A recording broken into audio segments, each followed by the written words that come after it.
Ladies and gentlemen, from the Microsoft Theater here in downtown Los Angeles, brought to you by Shawn Porter Promotions. Bro, who wants to see Pacquiao get beat up like that? What you doing? You that kid in class. Give me your phone. That ever happened to you? Give me your phone. You know what happened to him. Yeah, give me your phone. Give me your phone, Sean. What? I was always the guy that messes up for the whole class. Yeah. You seem like that one. The whole class. Terrible team player. Welcome to the PorterWay Podcast. Showtime, Shawn Porter. Excellent team player. That's all I do is pass the ball over to my guy right here, Antt with 2 T's. How you feeling, big dog? Oh, you know. You passed me the ball, I shot it. Was that a pass to me? That's an alley-oop to me. That was D-Wade LeBron. You supposed to dunk it. Shane Jr. up in the house today. How you feeling, boss? I'm great. Ready to alley-oop, catch alley-oop and dunk it. Yeah. Got it. What you got? You coaching the team? Yeah, that's all I do. You know, I'm gonna set y'all up for success. See, that's what happened when you ain't got no white point guard. So he's coming though. He'll be here. He'll be here soon. We just You just got all this athleticism out here. We just going 1-on-1. And we talking about anything personal. We just gonna keep it pushing. Oh man, today, man, what happened? Today. I mean, a couple days. You talking about me? Yeah. So it's on you. Oh, you know, man. The boy made the move after a couple years. Hey, I just passed the ball. Years. Hey, I just passed the ball. That joint just went out of the back. A couple years, bro. A couple years, man. Boy, Like 10? 10 years. 10 years, y'all jump the broom, man. You jump the There broom. it is. That's all you had to do. Just jump the broom, man. That's what's happening, man. Congratulations. Congratulations, man. I have to follow in the footsteps of these guys. Y'all didn't wait as long as me, though. No, we didn't. We ain't gonna talk about that side of it, man. We just want to, publicly tell you congratulations. Yeah, man. I think as we know, life doesn't really change too much. You know how many women I still got to sign? They breasts and stuff. You already ruined it for me. Sorry about that. I forgot your daughter was here. You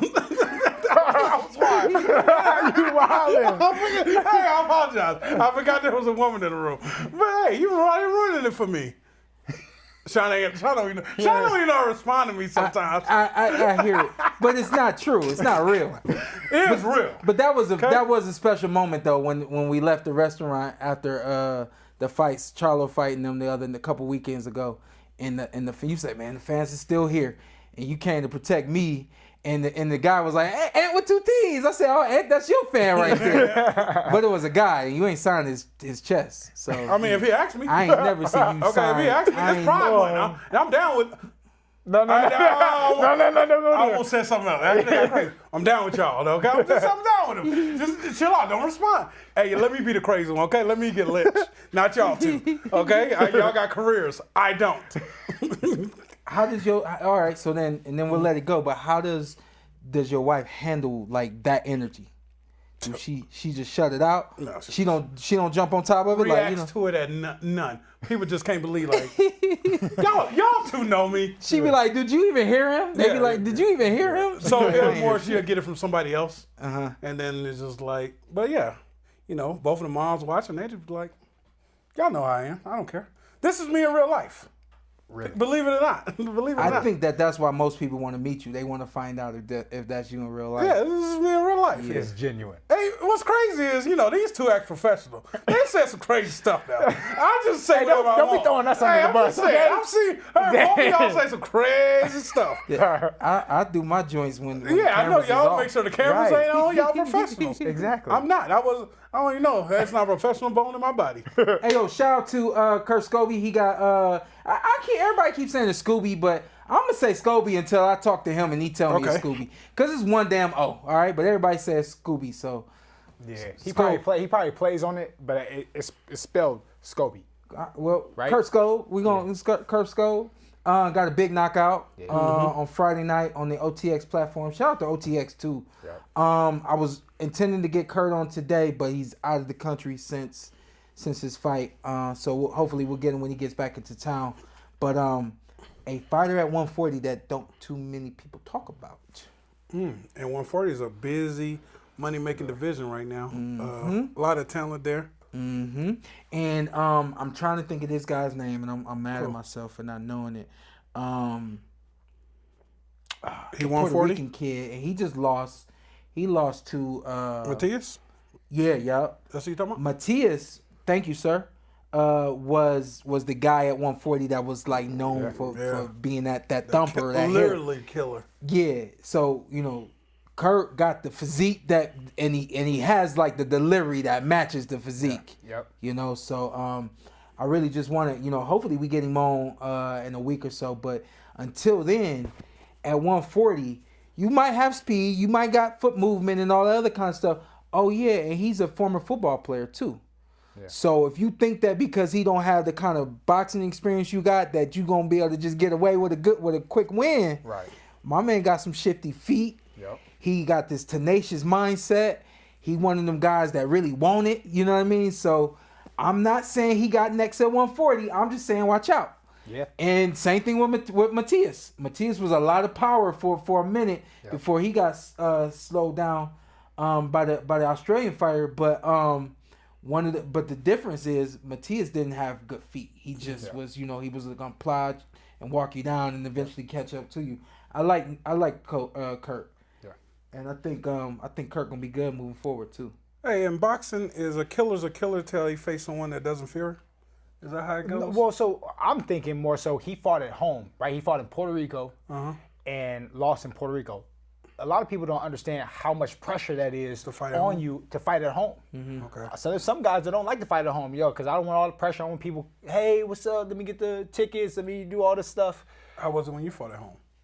I would say it was probably one of my hardest fights because all my people was there. I gotta, show out and stuff like that, and I made it the fight harder than I needed it to be. Okay. Because you want to do great so badly that you end up doing the opposite. Okay. Is that how you felt when you fought at home too?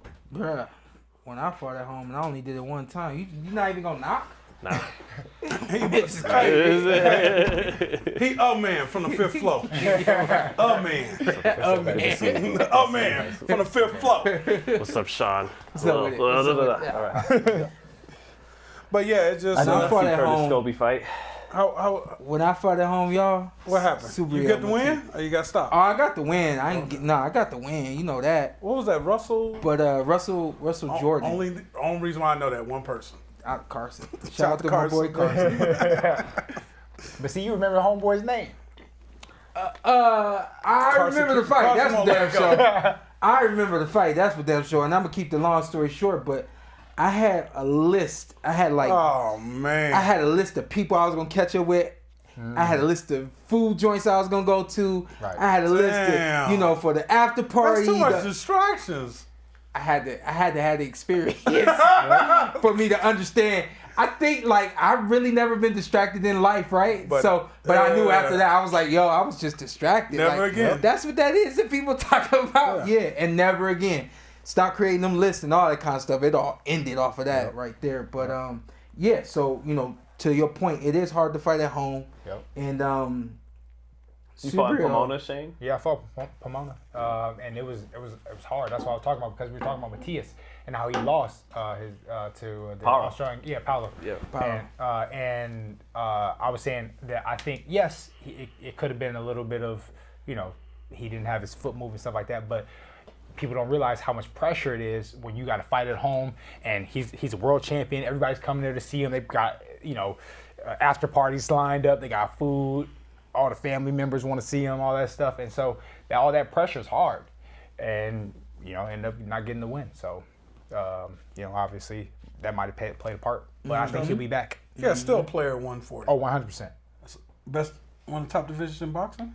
Yeah. Oh yeah. Right now, I mean, the way Richardson is fighting, and especially it'd be nice if Haney could stay at 140. I know with Boots potentially moving up, it sounds like he's moving up. Yeah, Keyshawn is obviously on his way to 140. So, 140 is loaded.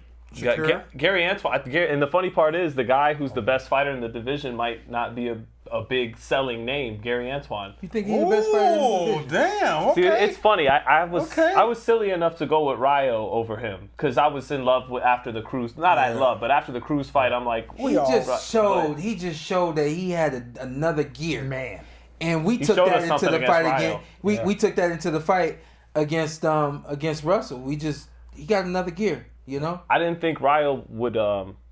in retrospect, it was a miscalculation. I didn't think he would try to box all night against Gary Antoine. I thought he would know I'm gonna have to bang sometimes. I'm gonna have to box sometimes. Anyways, Gary Antoine looked so good in that fight. Yeah. He might be the toughest out at 140.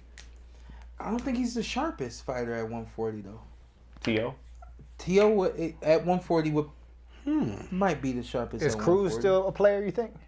The Pitbull? Pitbull Cruz, it depends on who you put him in the ring with, especially at 140. Yep. Because at 140, the fighters can wear that punch much better than the fighters at 135, where, 130 is, 130, 135, where he came from. Yep. Those guys can wear that punch a lot better. Yeah. At 140, again, it's like I said before, you start to make that separation. You got guys that have a combination of both speed, power, quickness, agility, boxing experience, knowing how to fight on the inside, fight on the outside. You know what I mean? And I just think that, that's what Pitbull is up against more than anything. Yeah.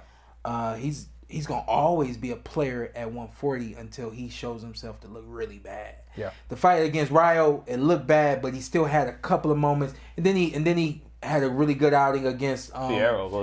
But Fierro was hurting him. Yeah. That was the first time we've really seen Pitbull buckle a couple of times in that fight. That's a good rematch. We got him in the ring with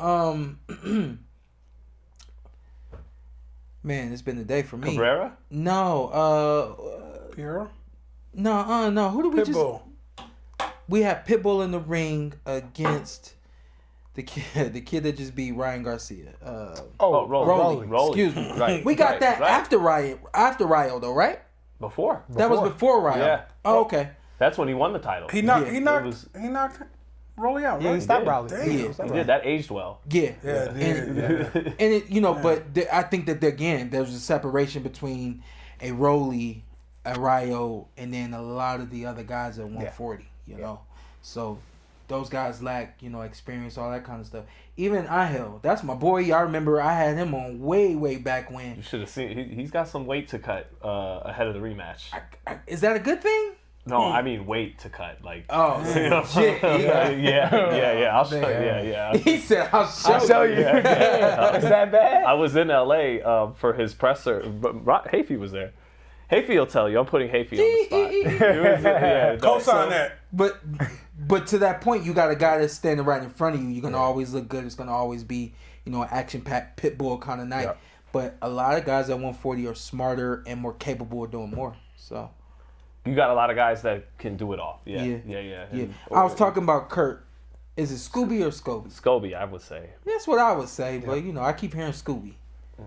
Everybody. They all call me Shaggy from Scooby Doo. Everybody. I can see that. I can see that though. I know. I can see it. Yeah. Man. I know. That's why they all say. All you need is a Great Dane. It's not. And he walked too fast to walk like him, but if he walked slower, he would actually walk like him too. Your family should pull that off for Halloween. Oh, see, the whole crew. Hey, Samantha, Sammy, great idea. We try to. Hey, she don't know it's live, or she'd be watching right now. Do she know it's live? Hey. She's watching like 5 kids right now. Shout out to him. Hey, matter of fact, these two got one of the most supportive wives I've ever met. Man. Yeah, for real. Our wives, they got along at Sean's wedding. Yeah, they hit it off. Oh, for real? Yeah, because they are number one. Hey, Team Shane, Team Sean. They ladies hold them down. I mean, yours too. They give me one of those. Yours too. Shane is yours. I just did. What? I said they ladies hold them down. Team Shane, Team Sean. I need to give me one of those. You just got here, big dog. You just got here. Damn. You gonna go home? She gonna say you got about 3 more of them, and then she just gonna walk off. Yourself gonna be outside. But what do you think about Scooby at 140? Why'd you do? I was at dinner. No, Trip. What do you think about him at 140? I didn't ask you about the fight. What you think about him at 140? I gotta watch some tape. Oh, you don't know much about him? I do. 17. He's 17-1, and I'm telling y'all, I truly do think he's coming. I don't know how long he gonna get there. I don't know how he gonna get there, but I just got a feeling. Did you sign him or something? No. Okay. Are you sure? No, man. I'm a fan of the guy. I can't be a fan. Hey, Sean, I'm a fan of the guy. You should have seen Darius Fulgham. Sean just picks his guy. He picks his little. He picks his favorites. Hey, Sean, he dressed like a promoter today. A snake promoter too. Bruce Carrington. I remember before Fury Wilder 3, Bruce Carrington, I don't even think he had turned pro yet. He wasn't signed by Top Rank yet, and Shawn was like, "Hey, make sure you get there early and give me a review on this kid Bruce Carrington I want to see." So Shawn picks his little. They're usually from the American amateur system. I did a round with Bruce. I heard. Oh, you heard about really? Yeah. Round with Bruce today. How you do? Boy, good. Boy, Oh, good. no, how you do? Oh, me? Oh, how I do? You held it down? He said Shawn still got it. Yeah. Oh, he said that? He did. Oh, you talked. Oh, yeah, you talked to him today. Yeah. You did Oh, good. Well, good. Okay. Yeah. You feel better about yourself? Yeah, absolutely. He's good. He's good. What do you think he's gonna stop at? 140, 147? Knowing him, nah, he gonna keep going to 40. Knowing him, Think 40? 47? I could even see him trying to do 47. Really? I can. Is he? I mean, I guess he's kind of big for the division. It ain't about size and all that kind of stuff. My thing is if he can find like that great fight that elevate him and his legacy and all that kind of stuff, he's going for it. Yeah. Because he loved the game that much and he really wants to be a part of the history of the game. I love that weight class. 130. 26. 126. Yeah. Who is he gonna get next? He's fighting. So got everybody go over to Sean Z. You watch this show, so I'm sure you paying attention to his stuff. But he got a great interview with Bruce Carrington Shoo today. And is it up already? No, I'm gonna get it up. I like the time the interview. So like Brian Norman interview just dropped today. Go check it out. Thank you. Yeah, you was talking about that joint like a month ago. Don't worry about it. Yeah. So like if I'm interviewing Shane right now, I'm probably sometimes what I'll do, I'll wait until Shane's fight week is here or 2 weeks before his fight, then I'll drop the interview. Gotcha. So when the name's the most relevant in the news cycle. The businessman. Yeah. That's what you gotta do. So you saying he not relevant right now? Who? That guy right there. No, he is relevant at all times. But let's say he's fighting Lara, which I know is a fight he wants, that he's been asking for a long time. Yeah.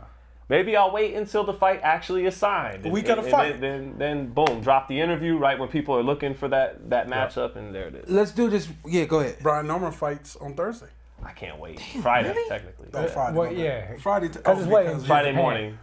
Yeah, so that's why he dropped it. Bro, that is a good ass fight. Is it? It's slept on. Is it? Go ahead. Yeah, I want to hit. Shane. I want to hit with Shane. This is a good ass fight, right? It's a good fight. It's a really good fight. It's it's gonna be competitive for sure.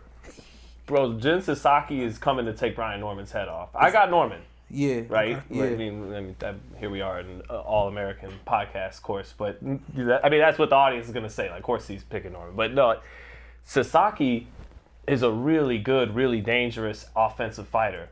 The problem is he gets hit, and he's been down in a couple fights. But let him tell it, and he was down because he was sucking down to 140. And he is too big to be getting down to that 140. He's a welterweight. 140. Jin Sasaki, yeah. I believe his only loss, 19-1, was at 140. Oh, damn. So, yeah, Andy Hiroka, right. And I think Hiroka is the mandatory now for Gary Antoine.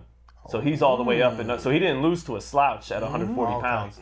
And that guy's a good fighter. Yeah. Okay. Wow. But Sasaki is only 23. They're both... You don't get a lot of fights like this in boxing. They're 23, 24 years old. Norman is probably getting paid good to go to behind enemy lines. And as honorable and respectful as the great country of Japan is, they don't want you to go back home with your title. And it's not easy fighting on the road. You got, they're probably keeping tabs on your training camp, on your hotel room. And, at the end of the day, the better man's got to go in there and win the fight. But I put it this way. I think it's going to be a shootout, and I wouldn't be surprised if Norman has to get off the canvas or at least has to make it through some scary moments, because Sasaki is going to make it a kill or be killed kind of fight. Norman likes that kind of fight, but I suspect in this fight he'll have to use his IQ a little bit. He'll have to use his athleticism a little bit.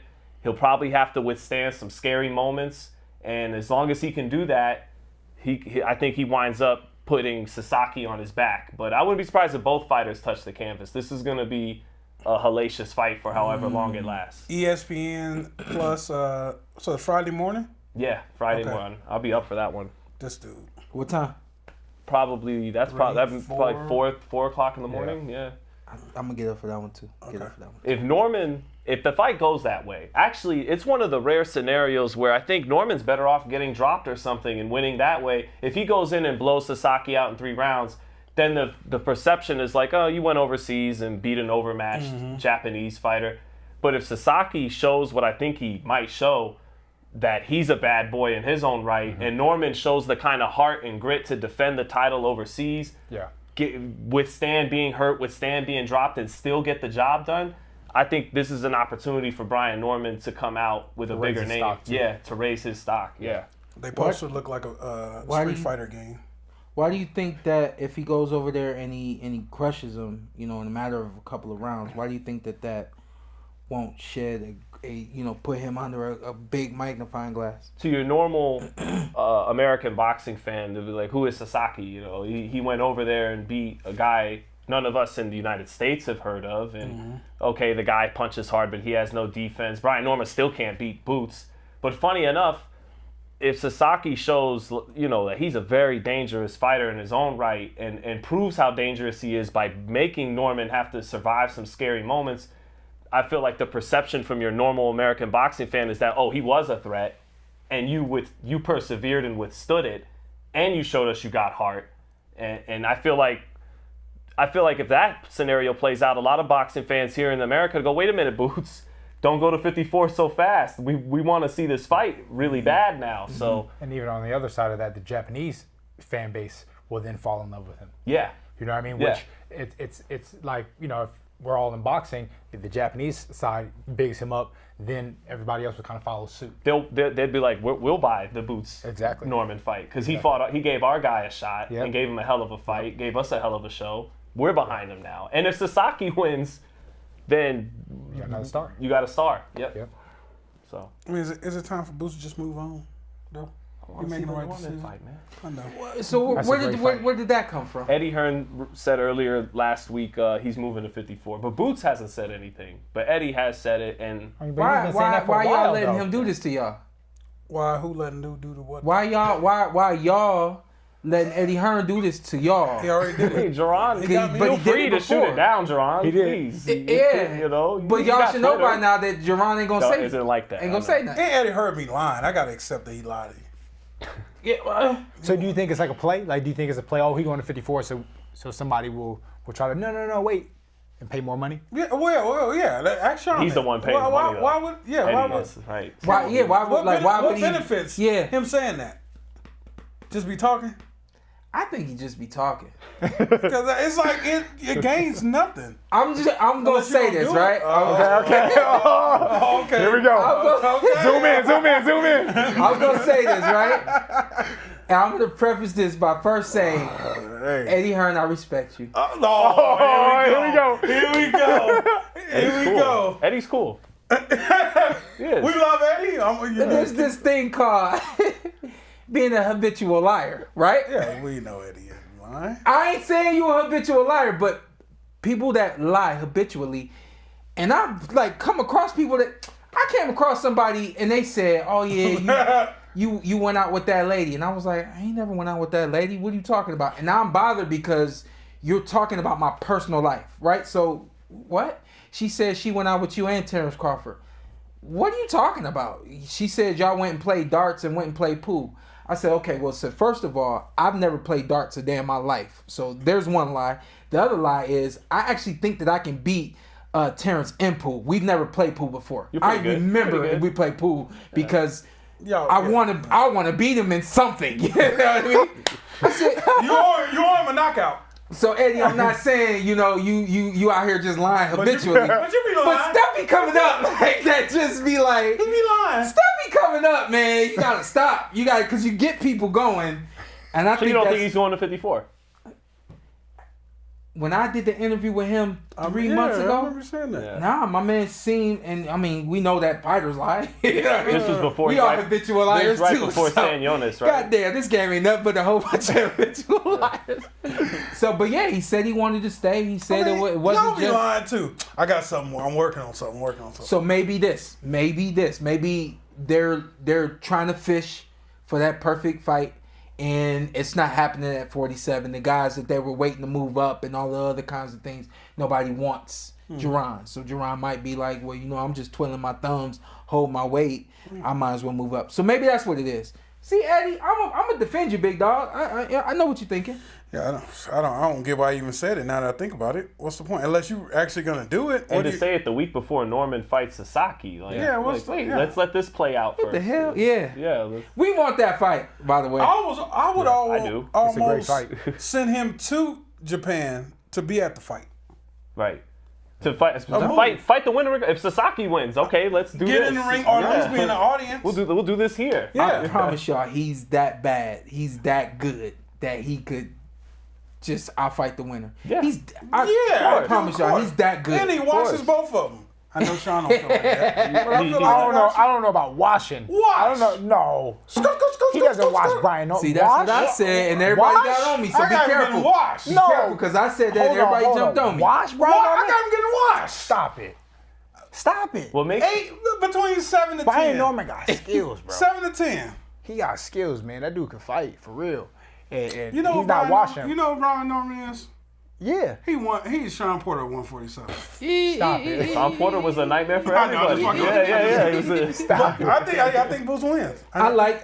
Listen, I don't think that he won't win. I'm just saying that it won't be a wash. Like, it's not gonna be an easy fight.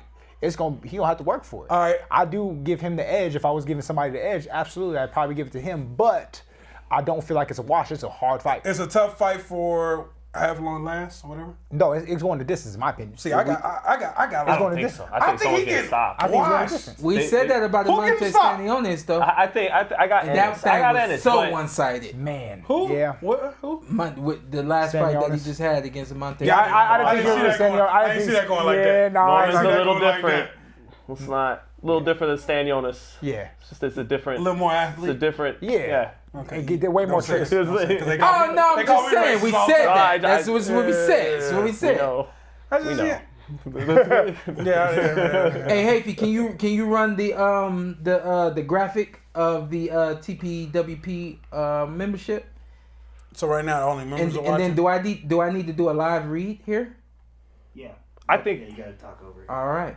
Become a TPWP member for only $9.99 a month now by visiting the PorterWay Podcast YouTube channel on your Mac or your PC.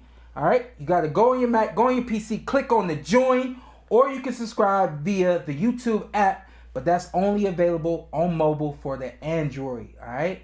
For you iPhone users, you got to go to a Mac, you got to go to a PC, you got to get on your laptop and make it happen there, and then you can see it on your phone. So there it is. Sean, Boots and Norman. Let me preach from the boxing pulpit. Do your thing. Let's get behind this fight because I love this fight. This fight is slept on. We spent, how many years have we spent almost begging and pleading Shakur Tank Haney, Tank T.O. Devin, Shakur Devin, like just bet over the young American champions. Meanwhile, Norman and Ennis have a different swag to them. They're grown-ass men. Even Norman at 24. He's younger than Haney and Stevenson and Tank, but something about him feels like a more down-to-earth, regular-ass, grown-ass man, right? I like his personality. They call it a spade, right? I agree. And he's won a belt already. Shout out to Keyshawn. Keyshawn's going to go to 140 and still has a bright future. I'm not trying to throw shade at him, but you've seen Keyshawn won his WBO, and it went to his head a little bit. Brian Norman won his WBO. He's still that down south, Atlanta, down home kind of guy, and I like that. So I see him getting slept on a little bit. That's why he's fighting in Japan, right? It's like he's not. So you got the guy from the dirty south, from Atlanta, with bricks in his hands. You got the Philly Bull, flashiest, maybe the most talented athletic fighter in the game right now, and they both go for the knockout when they fight, and Norman, he's the underdog, but he's a live dog because he has bricks in his hands. And if Boots is getting caught by Delorme or Karen Jukajan or David Avanesian, what happens if Brian Norman lands that shot?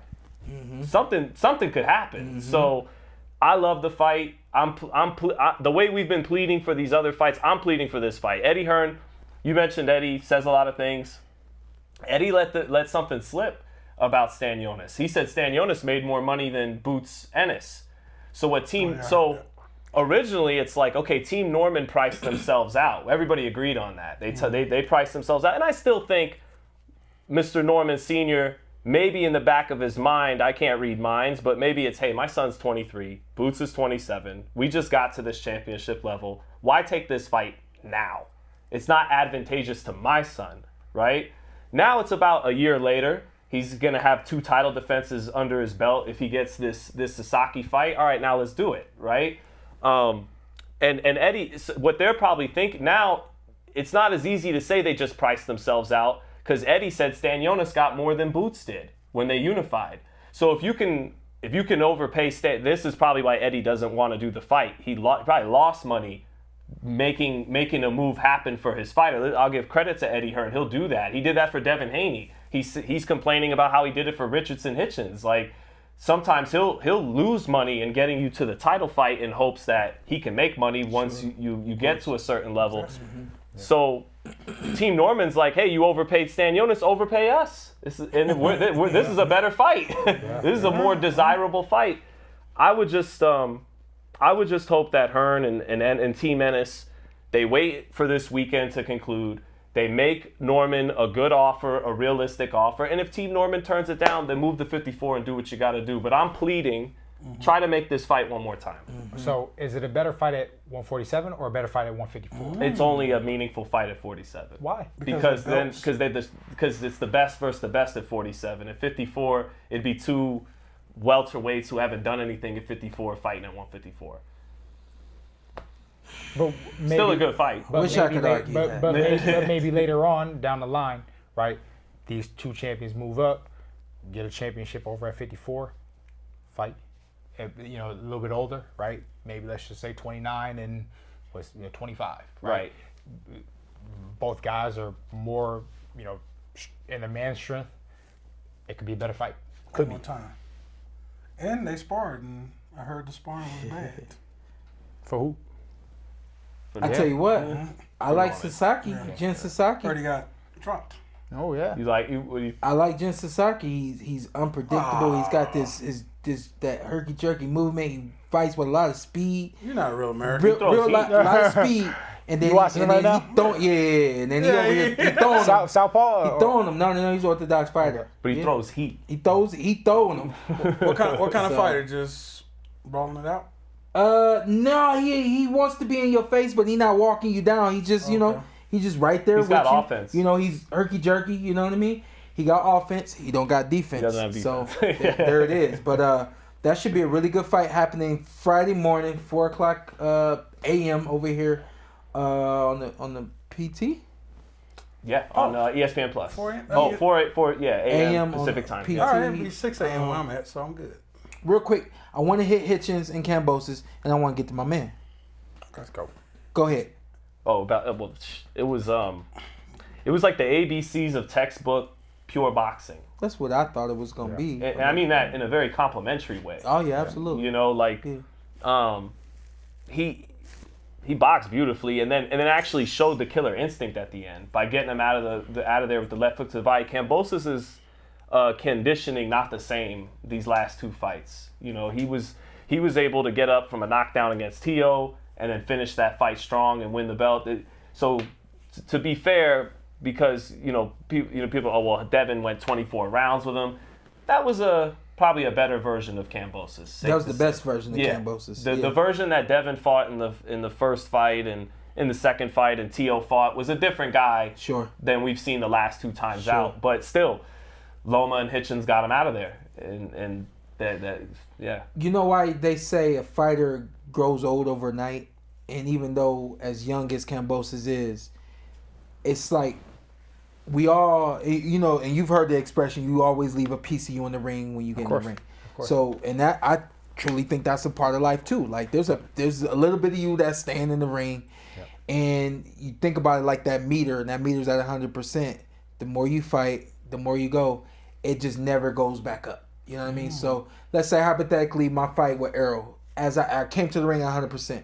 By the end of that fight, I was probably low 40s, low 30s. Then I brought it back up. You know what I mean? Like that's how it goes. But guys, when you say you got old overnight, those great nights you had against Devin Haney and all of the stuff you went through fighting in your hometown in Australia, all that kind of stuff, your meter went right there, and it just stays right here. You can't get it up to go up any higher. So when we say his conditioning ain't the same, well, that really just validates what I'm telling you when I say, yo, his meter just won't go any higher. Yeah. There's literally nothing he can do to get that thing to go any higher than it is going to go now. It's just a part of nature, a part of life. I was telling the kids today, we got the Junior Olympic Nationals happening out here, and I told one of the guys, he wanted to interview me, he's about to turn pro. And I just told him flat out, like, not everybody's meant to be a professional boxer. Not everybody's, you may love it, you may have done it your whole life, but that just doesn't mean that you're meant to do this as a professional fighter. And if so, if you turn pro, you may not make it to that elite level. But when you got to be realistic, and if your meter right here, you can't get in the ring with guys that's up here because it's just never going to match and make sense. It don't make sense for Kambosos no more, and I think we've seen that now for at least 3 years. Mm-hmm. Yeah. Oh, but I mean, to say he maximized his value as a fighter is an understatement. Yeah. Man, couldn't have happened to a better guy. Good guy. Overachiever. Sean used to call him Spartan Blood. That was Sean guy. I was ready. Spartan Blood. Yeah, Sean didn't count him out of the field. Yeah. I was, because I was supposed to do the very first time that when he was supposed to fight Teo. Right on shoulder. I never heard of him before. I was like, yo, this dude might actually do something, and look up, he actually did. So yeah, you're right. He maximized it, and it's like you really can't duplicate it, which is why it's such a big thing when you become a 2-time, 3-time, 4-time world champion, because it's so hard to do one time. A lot of times you can't duplicate it, so it takes you being special, takes you having a great team around you and all that kind of stuff. So, but on the other side of that, man, Richard is... I knew he was elite, but he showed it. Yeah, shout out to Richardson. I put him in one of them categories as a great boxer, but not a lot of power. He just he showed a lot. Sharp puncher though. Sharp. He'll slice you up. It was beautiful. He putting himself in the pound for pound of jabs. Yeah. Jabs. I said jabs because he made look beautiful work, man. Remember, I said a week ago. I said, chill out. I knew when I said that. I knew it was coming. He did though. That was a beautiful night. The jabs. Well, one thing he's really got going for him in spades, as much as almost he's elite at this. Sean's always talking about what's your identity as a fighter. He knows his identity as a fighter, and he believes in his identity. And thankfully for him, since God blessed him with long arms and a tall frame in this weight class, he could basically operate in that style against anybody. There's no one that's going to outlong him to where he has to cut the distance, and he's pretty much going to be able to fight the way he likes to against any style at his weight. And he New York slick. Straight New York slick. He could go on the inside, do what he got to do on the inside. He boxes beautifully from the outside. Extremely intuitive in the ring. Reflexes, the whole 9.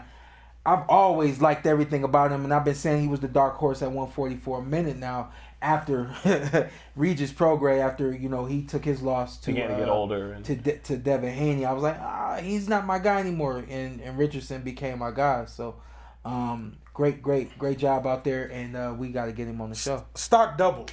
Yeah, we got to get him double. That was a beautiful night of boxing. I was like, where do you think both guys go? Where do you think Hitchins goes from here? I like the Haney fight. The Haney fight? Yeah, I'm with. I liked it before. I liked it at 140. I mean, again, if Haney can make one, Haney's talking about the fight at 47, but Haney hasn't fought at the full 47 limit. The Ramirez fight was a catch weight.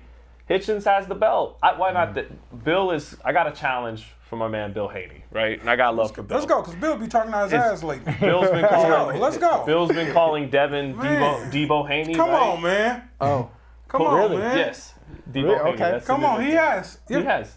Debo Haney. Why not pull up on the block then? Go pull up on the Champs home turf of Brooklyn, New York, to the scene of the crime where the Garcia fight happened, right?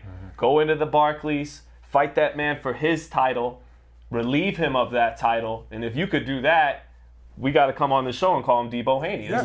We got to refer to him as Debo Haney for at least a month or two. If he does just that. The thing about it, we all know what happened to Debo though. Is this Craig with the book in his hand? You keep talking. But Shawn, this sucks for Haney, man, because Haney last performance just, I don't even care for seeing Haney no more. It turned a lot of people off. It's sad, bro, because we know how talented the kid is. What about the Haney that fought Regis Prograis? Who wins that? What about that version of Haney against the Hitchins that just fought? Who wins that. Ooh, that's a good fight. Boxing. That's a good fight. As Sean said, I worry that Ryan Garcia took too much out of Haney. And we'll never see Haney again. I never said that. No, as you say, you lose something in the ring. Yeah. He lost a lot. We just, you can never really measure lost a lot how much a fighter lost in the ring. Yeah. Well, because also the performance right after, he's literally, it's like a track meet. Yeah. It was like a track meet. Yeah. It's like he don't want nothing to do with. It has to be. There's no way you can do that, and that's a hard thing to do. All that moving around the ring for 12 rounds. And you see this Hitchins just stop somebody. He's longer than me. His jab, he got a great jab. It's but what I love is Haney. His best punch was his jab. I think he got away from it a little bit, and so it's it. But Haney, when he was at his best, he experimented more than Richardson Hitchins. Like he tried to reach into a deeper arsenal and repertoire, but Hitchins might have the superior primary weapons. Like Devin may meet his match with his jab against Hitchins. That's why I like the fight, because Haney, when he's been at his best, he shows a little bit more in his repertoire than Hitchins, but Hitchins is better at their go-to, the jab, the pull right hand. Yeah. So what wins out? The guy with the superior primary weapons, or the guy who may have a few, that's Haney calling right there. Tools in the tool belt. Bill right there. Ready with my I hear you on the line. Sean, I asked these guys here earlier, has Haney peaked? This is very possible. Damn, that hurts. Possible. It's possible that Haney has peaked in the sport of boxing, and Richardson could be getting him at the right time. While I'm elevating, you're dropping, or if not, just. Well, that's why it's a beautiful fight, because it's okay. Here's Hitchins, who's got the momentum, and he's knocking on the door. I want T.O. I want Tank. I want the big names, right? And I think I've shown and earned that I belong there. You got Haney. I've been here. I'm still here. Right? Still 32-0, whether people like it or not. Yeah. 5-time world champion in 2 weight classes. That fight determines who gets to stay up there at the elite caliber and who has to go back a step down. So that's why it's a great fight. I think Haney has a lot to do to rebuild himself. I think he can rebuild himself by accepting that he lost. Yes. I think if he can change stuff if he goes, I'm 32-1. No, because as a fighter, you got to accept that I lost. Yeah. You not accepting that you lost is the reason why you're running around the ring. Yeah. Right? Because you have to accept that I took that L. I got to make myself better so it doesn't happen again. He can't compromise that a little bit and go, no, he was on steroids and that had a lot to do with it, but I still got to get better. I still got hit with the hook too much. Is that not? Only way you can beat me is on steroids. But the thing is this, right? He said the whole build up to the fight that all he has is left hook. What did he get hurt with? Left hook. Yeah. All right, so did you do your job? Steroids or not? Do your job. I hear you. Steroids or not, you got hit with that left hook. And as a man in this game, I feel like you have to accept that. You have to accept that I failed. I lost. And this is how I'm going to get better. I'm going to show that this is never going to happen again. And, you know what I mean? And I wish Bill would start that as a dad. Like, we went through that. It's there. Boom. Let's accept it and let's move on. But it's like Bill likes to talk around it. Yeah. Now, who knows what you're saying one-on-one with your kid? I don't know. Hey, he's definitely a salesman. He speaks for his kid. Yep. You hear him more than you hear his kid. But I definitely think that he has a mental block right now. And Bill is one of the reasons why that Devin is as popular and is known and Bill, making money. He did a great job as a father. I'll never take that from him. Yeah, I'm not saying that that's the thing, but as a man, if I'm Devin, no, I lost. No, like, you know what I mean? You probably don't have to tell nobody, like, you know, in public, but to yourself, when you're looking in the mirror, I lost this fight. How do I change this? Because I got to face me in the mirror. And you know for a fact that you know for a fact when you look in the mirror, he know that he lost. Yeah. I know what happened. And it sucks because steroids or not. I understand where Zittel come from. Like, I'm telling people, they're like, yeah, you know, he's undefeated still. He's like, no, he lost.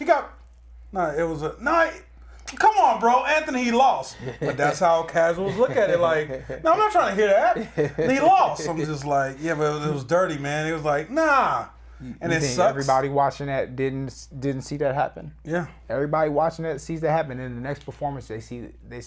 He did fight a Ryan Garcia with a deeper voice for 8 months. Just to be fair. Devin Haney, bro. Look, I'm not saying that he wasn't. I'm not saying that all those things. I'm saying I think most people agree with what you're saying at the end of the day. You gotta make that growth, right? I remember asking Roy Jones about how he feels about steroids, and I remember he said this. He was like, "Man, I don't care who it is. I'll fight them with the needle and stuck in their ass. They're not better than me. They're not better than me. I'll fight him with the needle stuck in his ass. He's not better than me. I don't care, whoever it is." And that's what he believes. So, and it's like, you have to have that. So I don't care what he was on. It don't matter, right? I mean, shoot, my dad beat Fernando Vargas, and he had tested, positive. I mean, I'm sure there's a whole bunch of people that has happened to, and it's just what you believe in your mind.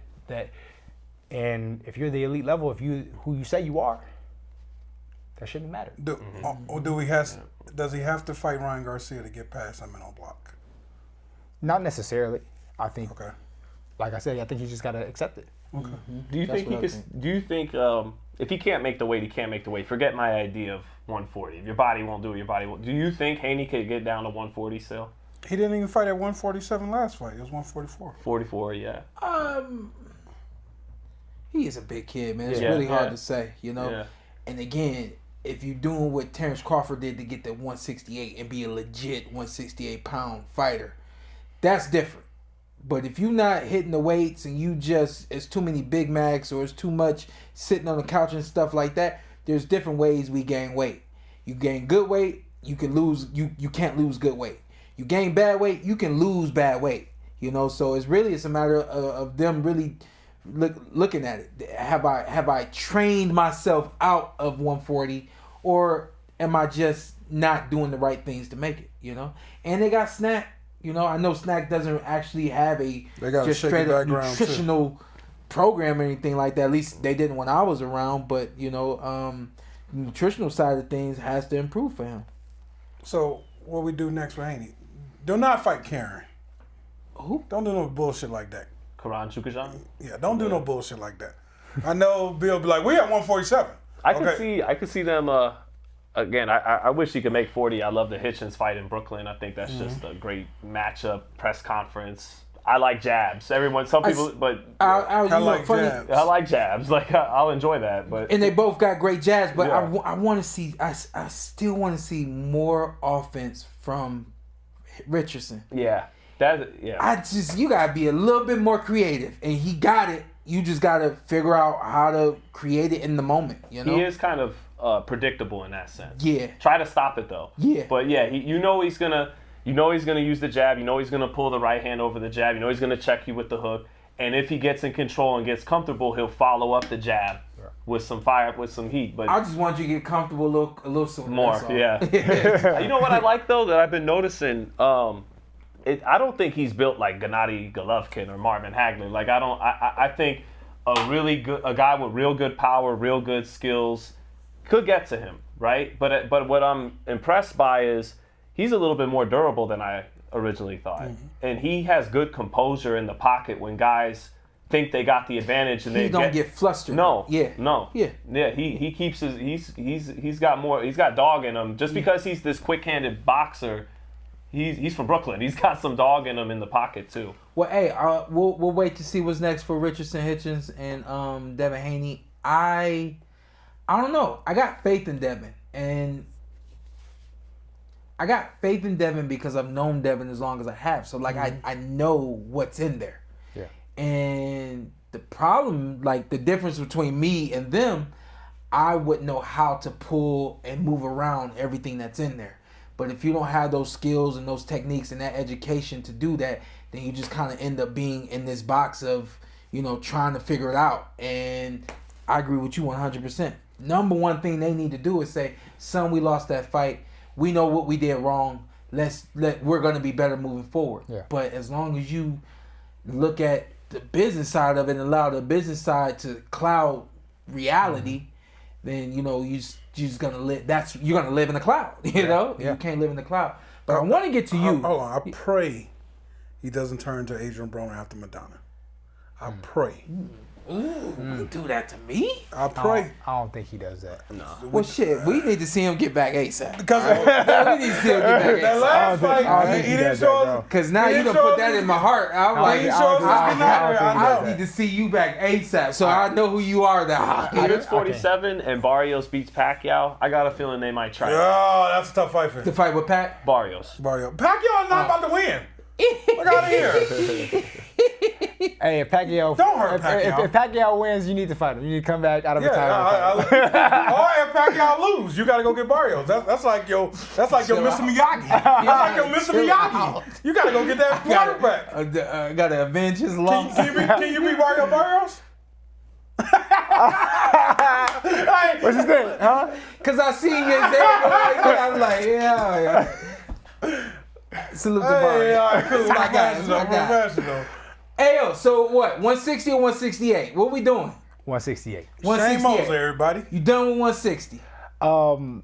As of right now, For the way that I feel right now, it's like, bro, I've been waiting at 160 with my hand up, trying to fight everybody. Like you said, I've been talking for years about fighting Lara, Carlos Adames, Janabek, all that stuff, and it just doesn't seem like it can come to fruition. So, and I didn't feel like I had to work my way up. I felt like I was ready for the world title, right after fighting Danny Jacobs, beating him.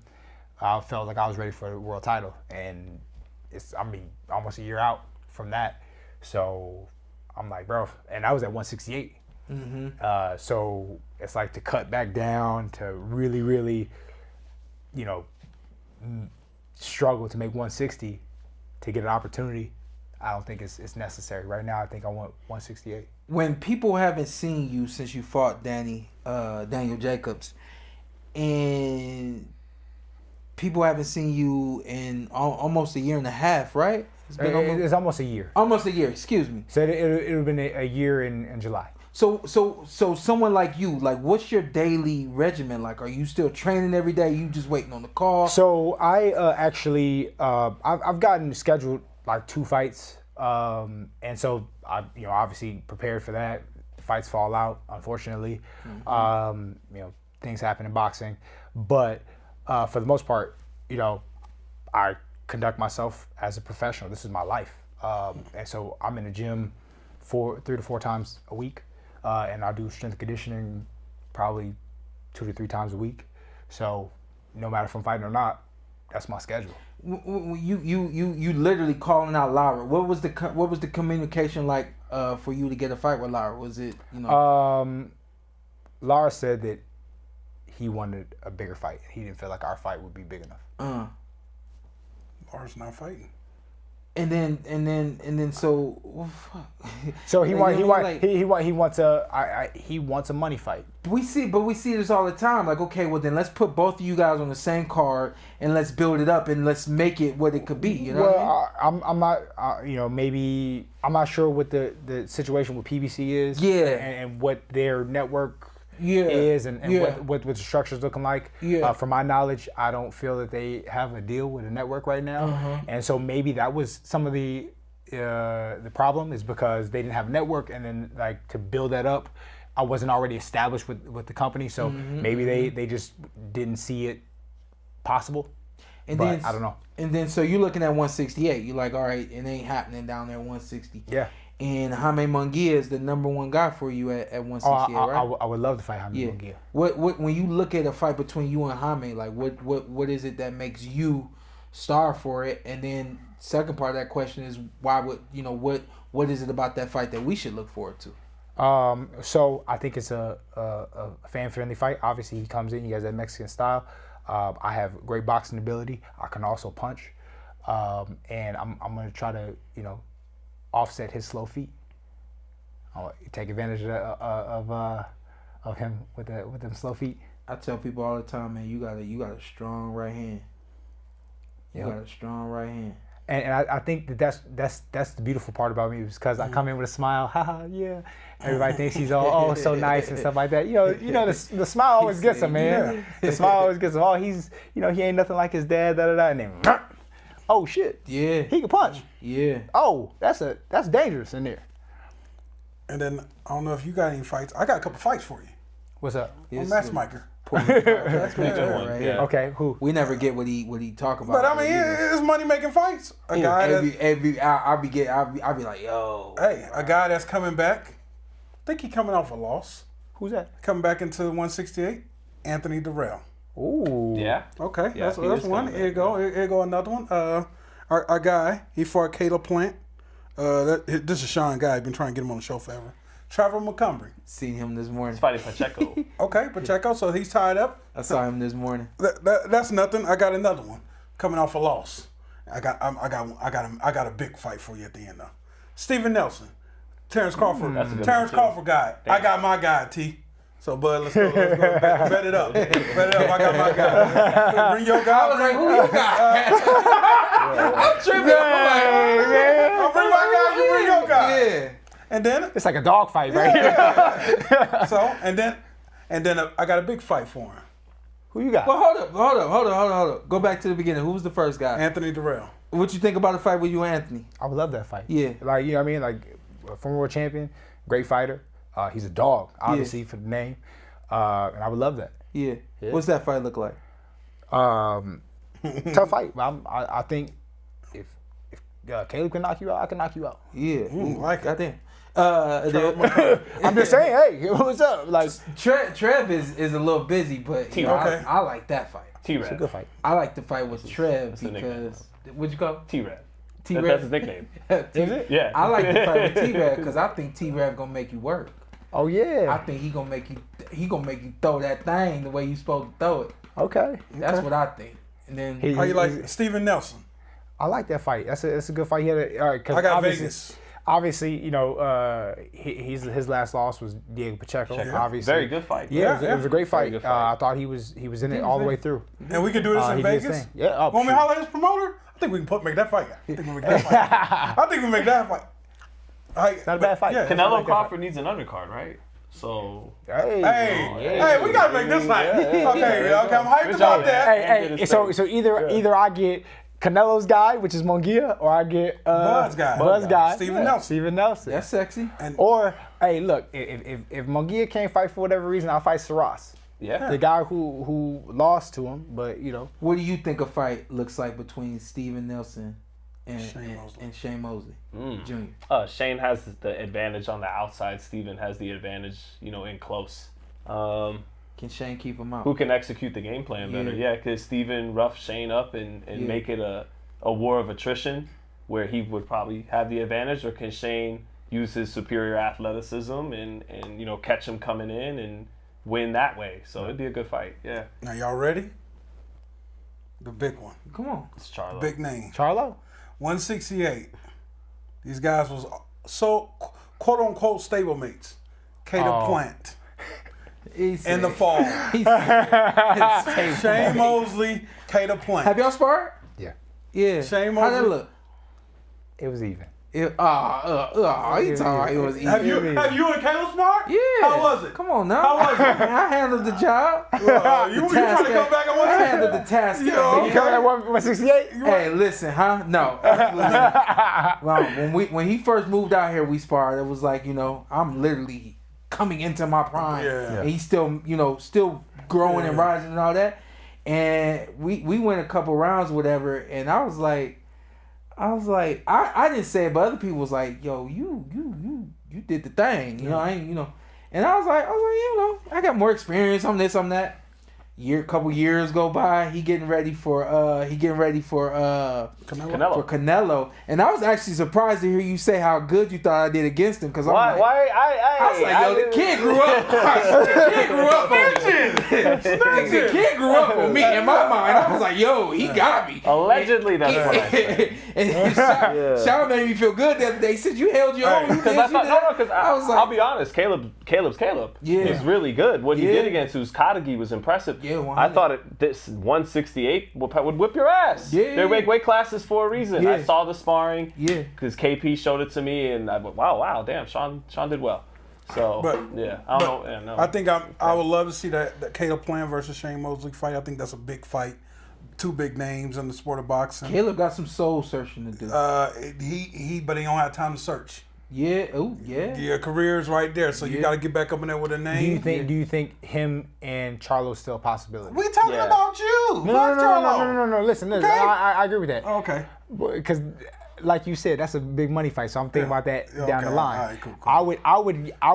I feel like I wouldn't get to him as fast as Charlo. That wouldn't be that wouldn't be the first one. Yeah. I would say like later on down the line, but one of those other guys that we mentioned, 100%. He wouldn't be my first go-to, but. Like I said, Munguia, Saras, Nelson, somebody like that. At 168, who do you think is the most realistic, like maybe a 1, 2, and a 3 guys that you could fight? I think the Jaime Munguia fight is realistic because they were looking for a Huckleberry, and I was their Huckleberry. And so if all this stuff didn't come out, that could have been a real possibility. Yeah. Who else? Billy. Who and Billy? Billy. Yeah. And Billy. You like that fight? I don't hate that fight. Yeah. I think that there's definitely Lester Martinez. Who's that? He's been fighting on Pro Box, and I think he might even be the replacement opponent for Canelo Crawford if something happens to either guy. And he's been fighting on Pro Box. Really? Yeah, I think I read that. I believe that's true. He's being trained by. Am I wrong? I just know he's tight with Team Crawford. I can't that's recall what I'm saying. Yeah. if he's trained by them or not. I think he might be. I think he's apologies training to with. the audience. I think Bomac is his trainer. I know. Yeah, I believe it because I know Bomac's been high on him for a long time. And he's from Nebraska, isn't he? I gotta check. Yeah, no. He's Guatemalan. I know what I'm talking about. He's I think from he might be from Honduras or Guatemala. But he lives. But I'm saying he lives in Nebraska. Yeah. He's with those guys. So that I'm surprised to hear. And especially, he's not really like, I know he's he's a 68, but I know he's the replacement for one of them. I can't remember which one. What do you mean, one of them? That if injury happens to either Crawford or Canelo, that Lester Martinez would be the step-in. I do like Lester Martinez. He's sitting at 12 right here on BoxRec. I just, 19-0, I just think he needs a little bit more experience. Yeah. And he's a little younger too, isn't he? He's I don't think he's he's 29 actually. Yeah, he's 29. Yeah. So, good fighter. Team Crawford, don't duck us. I sent the offer. Okay, so can I circle it back to something Shane said earlier? Because I got this terrible. What did he say? He said that's not a team. No, we're not saying who it is. We're not saying who. Hey, you know what's crazy though? He get right back to you when you text him. That's That's crazy. He left you on red? Listen, I mean, the way he get back to you, I be like, I'm saying something now because this is happening too often. I be over here in the cut like, damn, he got right back to it. Yeah. Pull up at the crib, you talk to Terrence, he in town, like, damn, how you know? I talk to Terrence, I was like, damn. Somebody asked me, how do you just talk to people? Like, I said, I treat everybody like I've been knowing them forever. I don't treat you like you're better than me. I don't treat them like I'm better than you.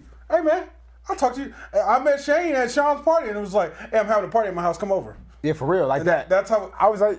I met Sean. I'm like, oh, Sean gonna be there? He was like, nah. It's just... Hey, y'all be cool with more too than me. I met Sean at Mayweather Gym. Yeah. We exchanged numbers, been cool ever since. Yeah. I don't know how I met you, but we've been cool. I thought you was black. Sean was getting ready. I thought you was black. That's so nice of you to say. I'm sorry I disappointed Sean was getting ready for who? He was getting ready for a fight, and you and Carson were in the gym. Okay. And we're just really, good people. So man, we hit it off, man. Shane Jr. has one of my favorite quotes ever. My son was running around Antt's baby shower, and my son Leo runs up. I go, yeah, Shane, this is my son. He goes, yeah, I know. I think everybody knows that's your son. Basically, no DNA test needed. For real. I you don't need that. No, of course. Okay, but now everybody kids look like just everybody kids. Now I gotta. So, let me ask you this, Shane. Being the son of a legend. I mean, your dad is one of my all-time favorites. How is that like you saw everything that he did and it's like now you trying to do it yourself? Yeah. And I know for a while you were like you had a very similar nickname and all that kind of stuff. Like, where are you now as, Shane Mosley Jr.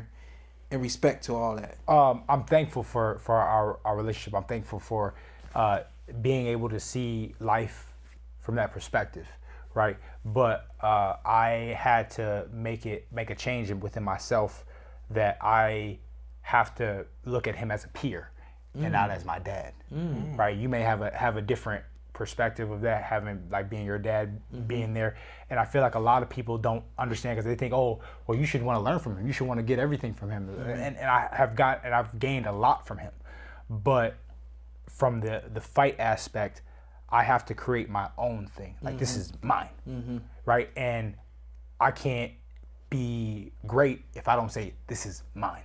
No, right?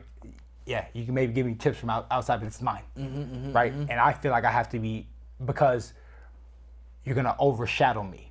I feel it's just because your dad's there. Oh, you only won the fight because your dad was there. You only are this good because your dad was there. Oh, you had better than us, or you didn't. You don't know the struggle like us. Like, no, I don't.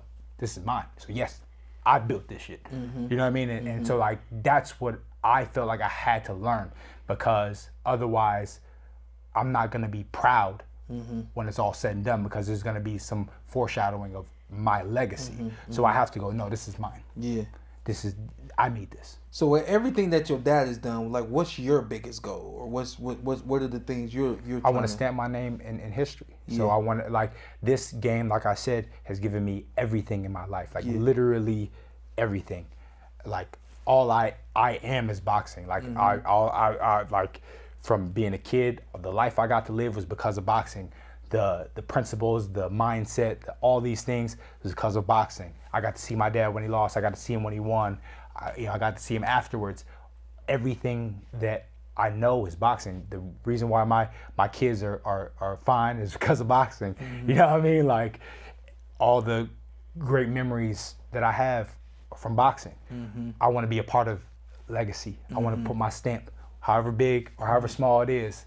I want to stamp my name on there. And that's why even when the fight with Danny Jacobs came up, I said, man, let's go. You don't turn down a fight with Danny Jacobs. You don't turn down a fight with, you know what I mean, like these, legends. So when I get a fight, when I get a call, let's go. There's only so many opportunities in the sport of boxing. 100%. And like you said, you lose something every time. And on top of even in the fight, the training camp and leading up, you gotta prepare for that peak. So all that's damage. All that's, wear and tear on the body. All that is, and people don't understand how hard that is. So, you know what I mean? Like, you got to be able to be ready for when that time comes, you're ready to perform and show out, and then you're going to lose some more. So you only got, so many performances, and you don't know when that last one is. So you got to just be ready for whatever is coming. I'm going to ask both of you guys this. What's tougher in this game? The physical or the mental? Mental. Oh man, like my hip hurt right He's now. Like, hip, yeah. I think the physical for me, and I think the physical for me because my dad focused so much on the mental.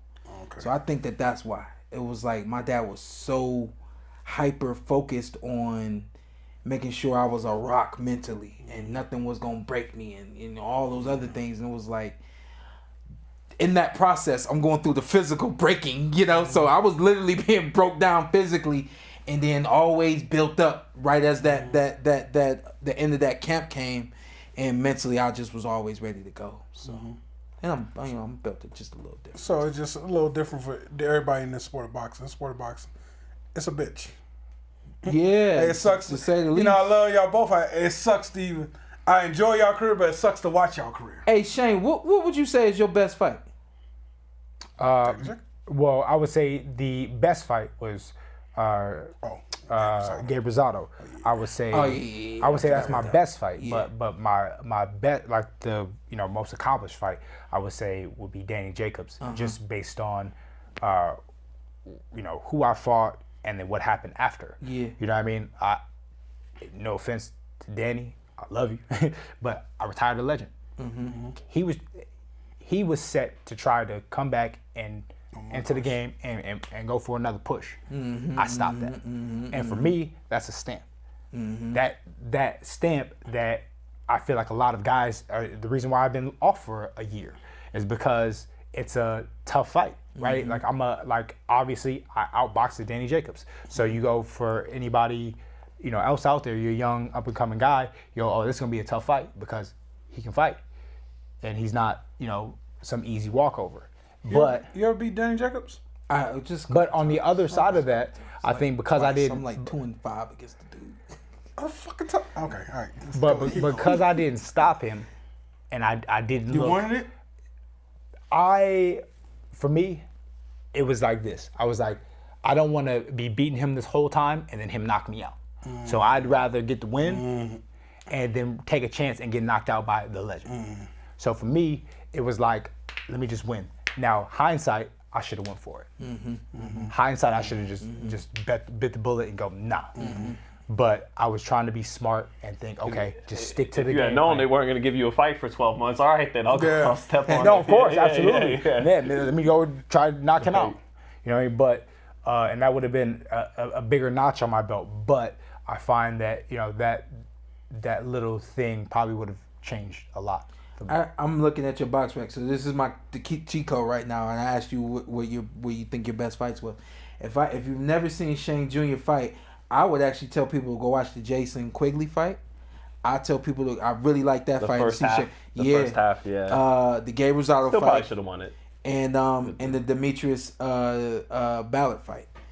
In the loss, you do see, you get the bulk of what you want from boxing. You know what I mean? You get the competitive fight. You get the back and forth. You know what I mean? You get the drama, the whole nine, and then. Obviously, we saw how that fight went. Well, if you haven't, that fight with Gabe Rosado was just you was action packed in that one, man. I think that was probably your best outing. Yeah. You try to. What I always did when I had good sparring sessions, I tried to make my fight look like those good sparring sessions. You know what I mean? And that's what if I was you, I'd be like, yo, I try to make every fight look like that Gabe Rosado fight. Yeah. Because that was a really great version of you. Yeah. And then the Demetrius Ballard fight, you just handled the business. You know what I mean? Yeah. I had to dig deep for that fight. Yeah. And I had to stop him. We're gonna bring you back on, man. We want to support you. Great friend to us.